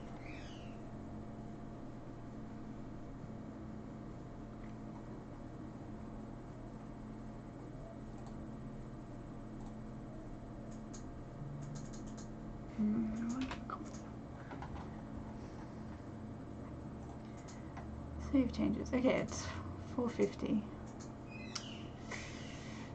And kind of had enough for writing this at the moment. I was considering though, so I might move that before I go.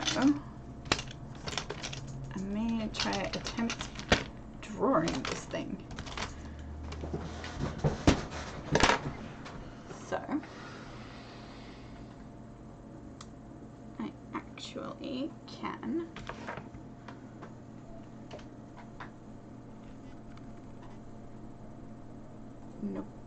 do a thing.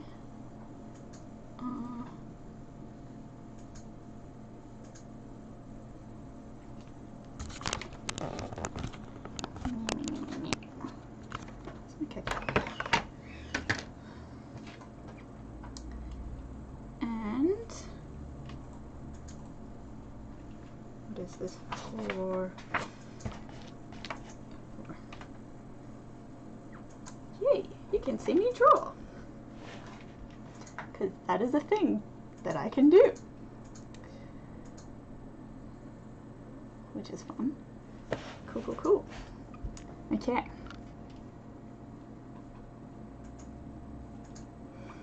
Start with some doors. So your typical, not very square.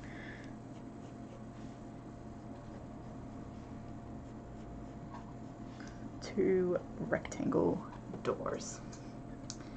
I don't know if there should be a keypad built on the side or in the middle.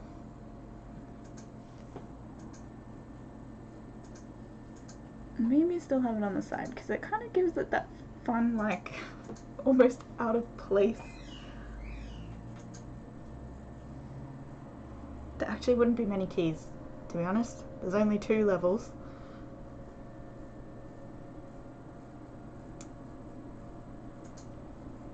So for now, there'll be 2 dots. Level 1.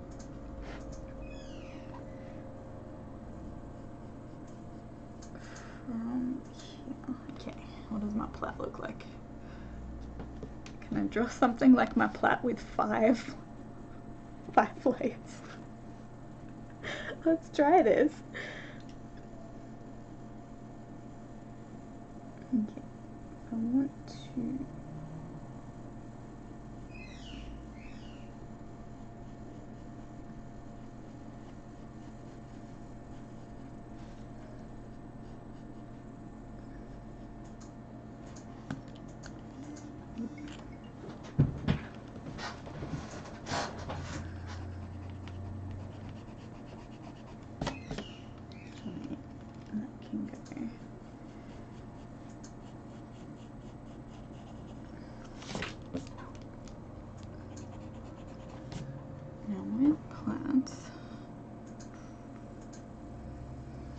Start like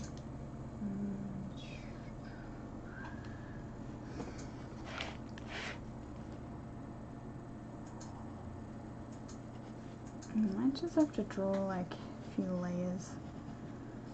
1, 2, 3, 4. Okay, that went lopsided quickly, but oh well. Maybe it'll work. No.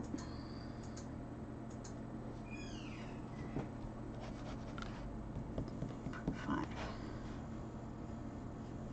This thing also.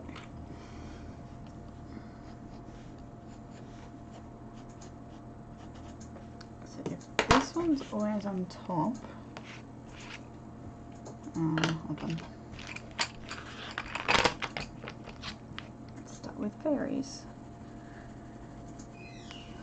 So very condensed magic is orange. Their color is orange. Which means to go like that, behind side, they will be running like that. Doesn't exactly work.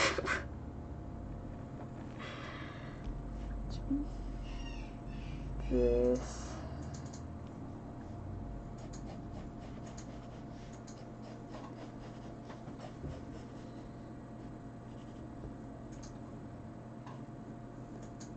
One there.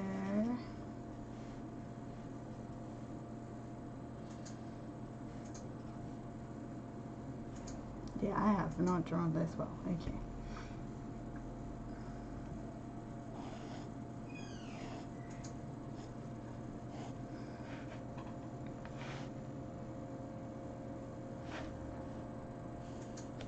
Add curves later. Do I have a rubber?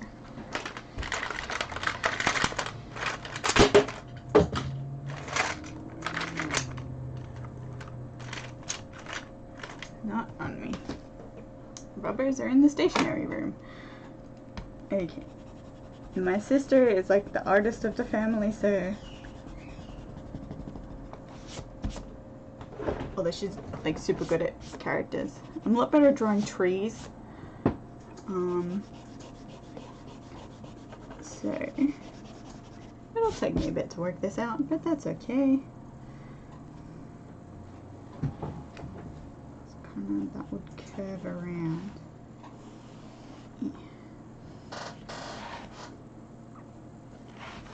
Number 1, 2, 3, 4, 5.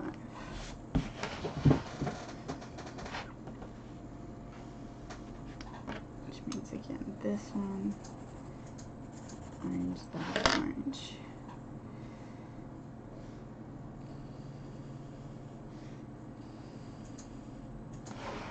Okay, so effectively that orange is the bit that's going all the way around, so that bit's at the back. Which means this one is the front section. And then it comes back around the front over here.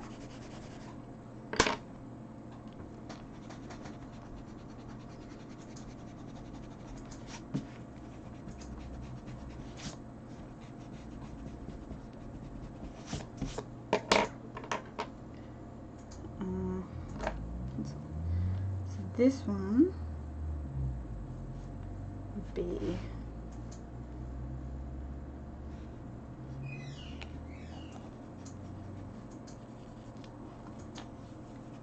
not yellow, let's go purple as a color.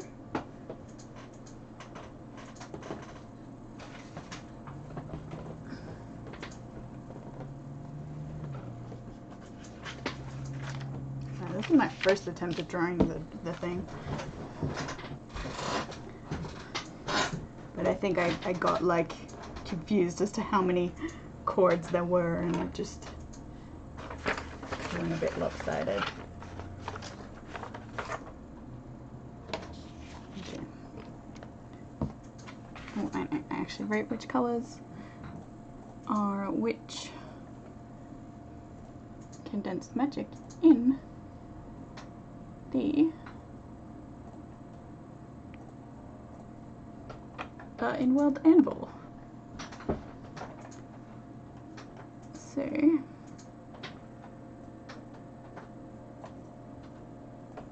just have to go find that.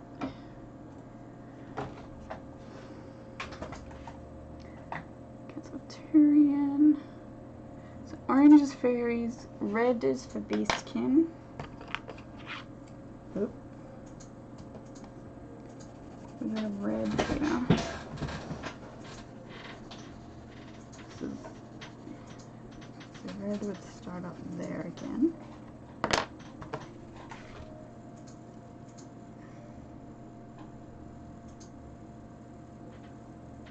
So this is I see what I've done wrong. I wanted to cross half of them over, and I've put them all running the same way.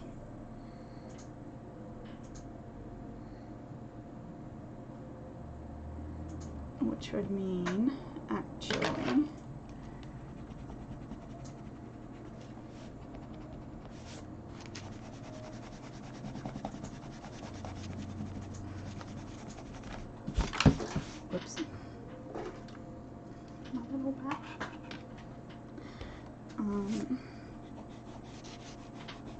this is just my sketch of working out how to draw the thing. So there's many sketch lines and whatever. Like it's fine. It's fine. I'll probably photocopy and then when I work out the pattern.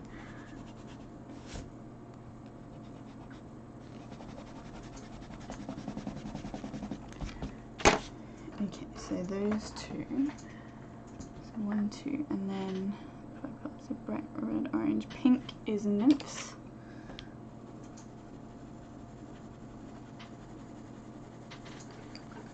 So if one side I've got orange, red, pink.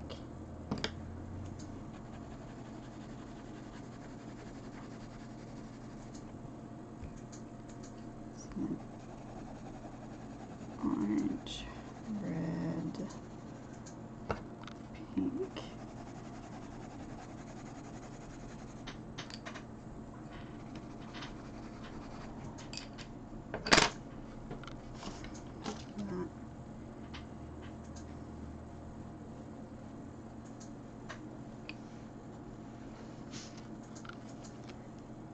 That one's going. It's a bit odd, but that's okay.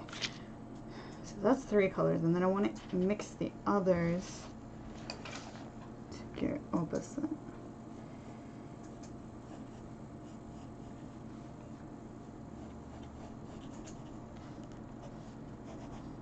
I do not know if this will work. However, why is that different?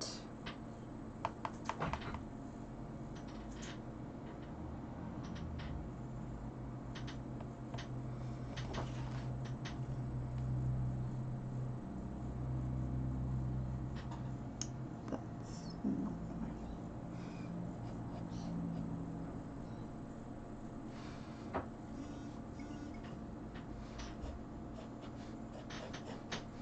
okay.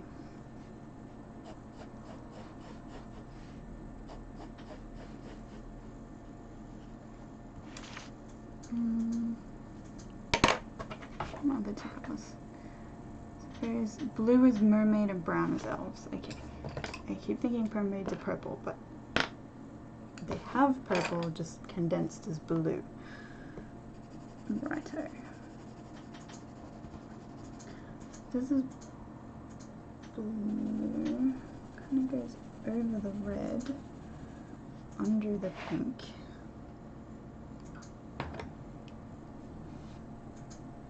And then that means the other one, which is the brown, elves, would go over the orange, under the red, over the pink. Maybe?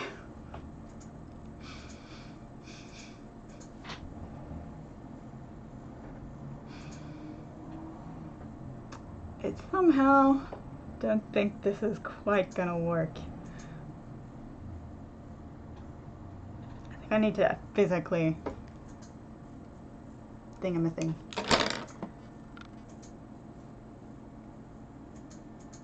Like plait 5 threads.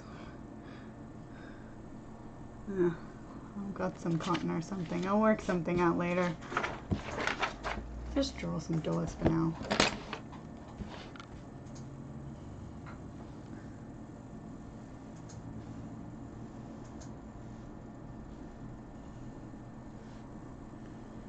Maybe. So the bottom of the elevator is pretty much just kind of like, would it even be in a building? Okay, now that I'm thinking about it, probably makes sense that it would not necessarily be in a building, but like in a complex that the thing own. The council owns the area just underneath, so around where the elevator opens up, the council would own that area.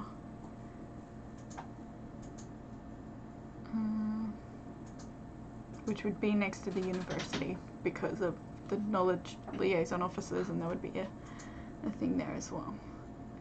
There's also stuff areas on okay, so next to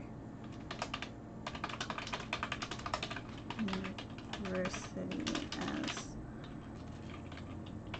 well as stock area 2, that is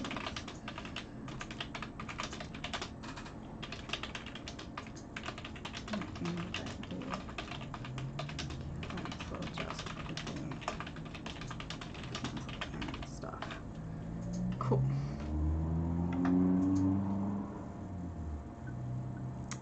And a gift shop for all their heroes.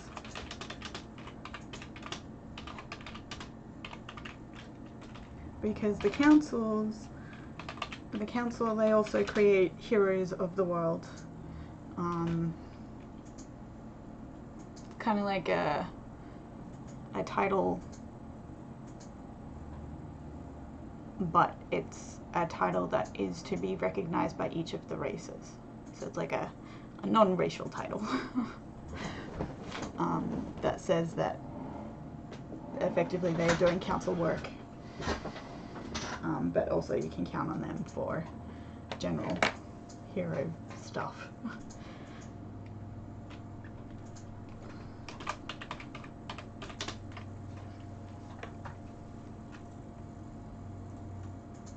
Okay.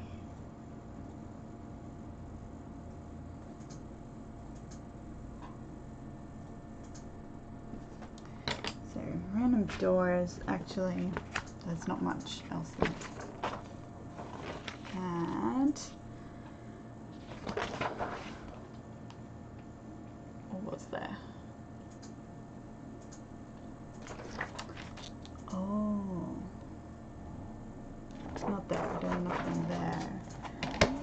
But the top. No, I don't know. Thinking the island itself. What does that look like? There's probably clouds.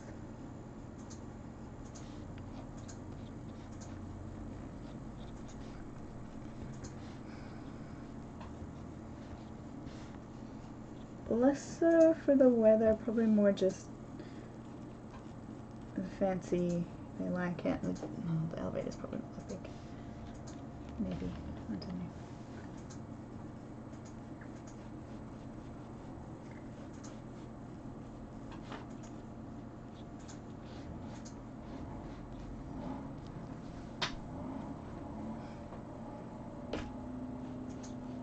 Elevator should be in the elevator's probably close to the side, one side, but in the center of the floating island. But that'd still be a bit of a platform.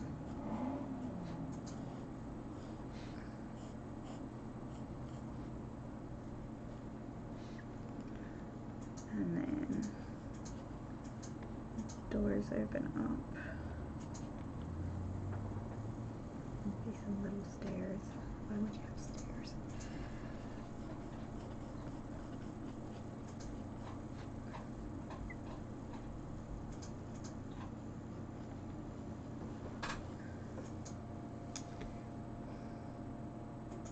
I started drawing and I realized I'm like so off what I wanted.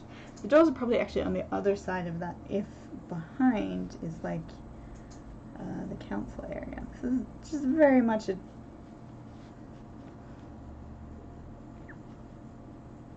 very simple sketch.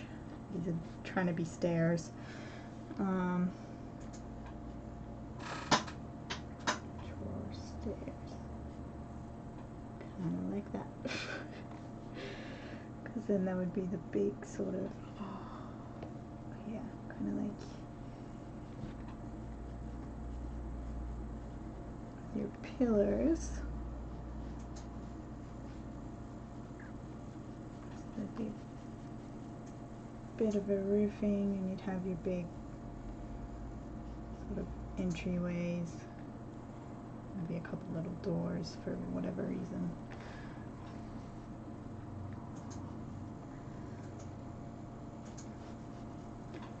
imagine be like a big sort of hall area behind.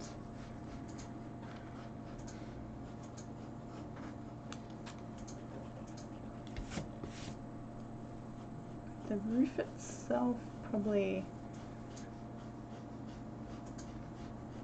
it's not super fancy because it's not like anyone's looking down on it, except maybe if the dragons would be flying over it, but they don't care too much, so it could be cloud on the top as well. Yeah, fairies could just maintain magic cloud there, which would work.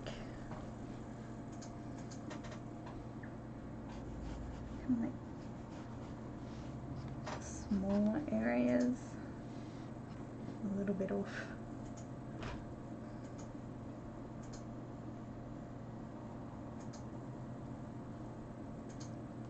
That have a giant signboard.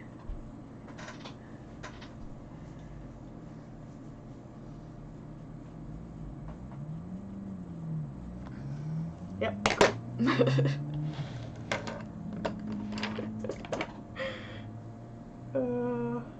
It's very initial design. You see? I don't know if any of it's coming across except there's a giant sideboard. So we're good. We're good. And now that will be the end of my stream today. Thank you all for coming. It's been really fun. And exciting to talk about stuff that I love and enjoy. So I hope you all have a great day, great time zones. I think I can raid, if I can work it out.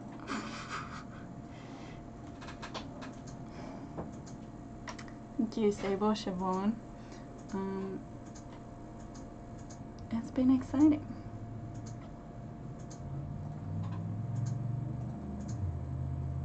And it's been really fun working out how to do all these different things.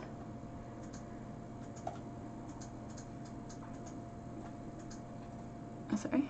Raid with no spaces between name and person. Can I raid coffee? Let's try that. Ooh, fun zone. Thank you, Sable. Yeah, have a good day. Travel on. Wait. Oh, did that thing work? Yay.